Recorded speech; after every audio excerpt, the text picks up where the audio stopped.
নমস্কার বন্ধুরা, নতুনত্ব স্বাদে আবারও একটি নতুন পর্বে তোমাদের সবাইকে স্বাগত। চলো,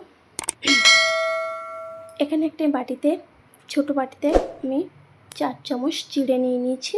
এটাকে আমি পরিষ্কার করে জল দিয়ে ধুয়ে নেব।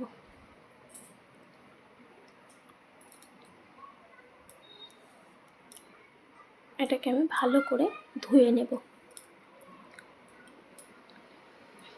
এটা আমার ধোয়া হয়ে গেছে। এখানে একটা আমি ফ্রাই প্যান নিয়ে নেব।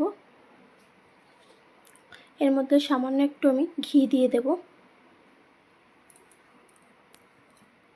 এর মধ্যে আমি ধুয়ে রাখা চিড়েগুলোকে দিয়ে দেব। এটাকে আমি এভাবে একটু নাড়াচাড়া করে নেব। আমি 1 মিনিট মতো এখানে এটাকে নাড়াচাড়া করে নেব।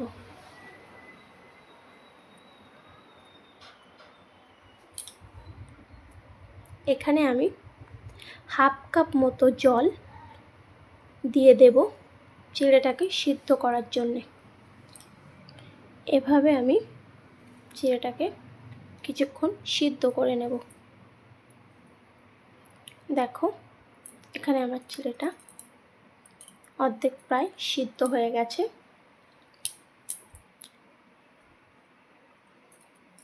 মধ্যে সামান্য একটু নুন দিয়ে দেব।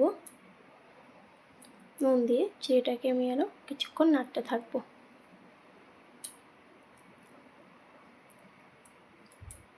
এখানে দেখছো আমার জলটা এখানে প্রায় শুকিয়ে এসছে আর চিড়েটা অনেকটা সিদ্ধ হয়ে এসছে।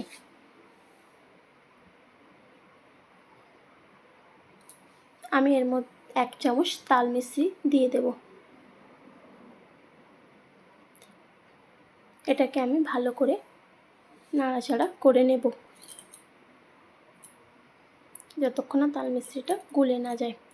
এভাবে কিছুক্ষণ নাড়াচাড়া করে নেব।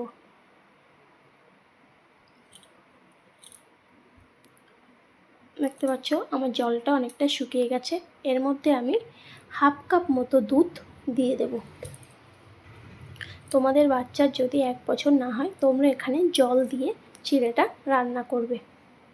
আমি এখানে দুধ দিয়ে দিয়েছি।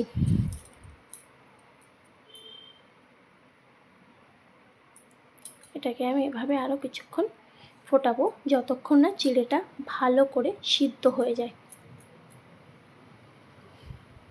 এভাবে কিছুক্ষণ আমি চিড়েটাকে ফোটাতে থাকবো।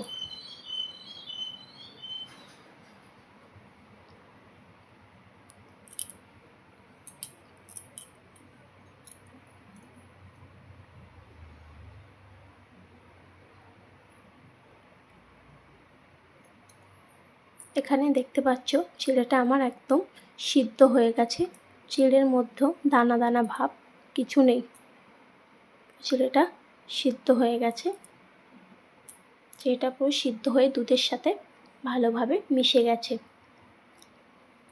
এটা আমার হয়ে গেছে। এখানে আমি একটা বাটিতে এটাকে নামিয়ে নেব।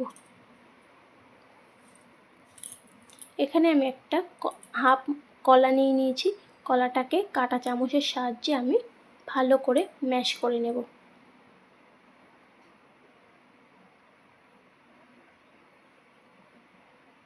এখানে আমার কলাটা ম্যাশ করা হয়ে গেছে। এটাকে আমি ওই রান্না করা চিড়ের মধ্যে এটাকে দিয়ে দেব। এখানে আমি চিড়ের সাথে কলাটাকে ভালো করে মিশিয়ে নেব।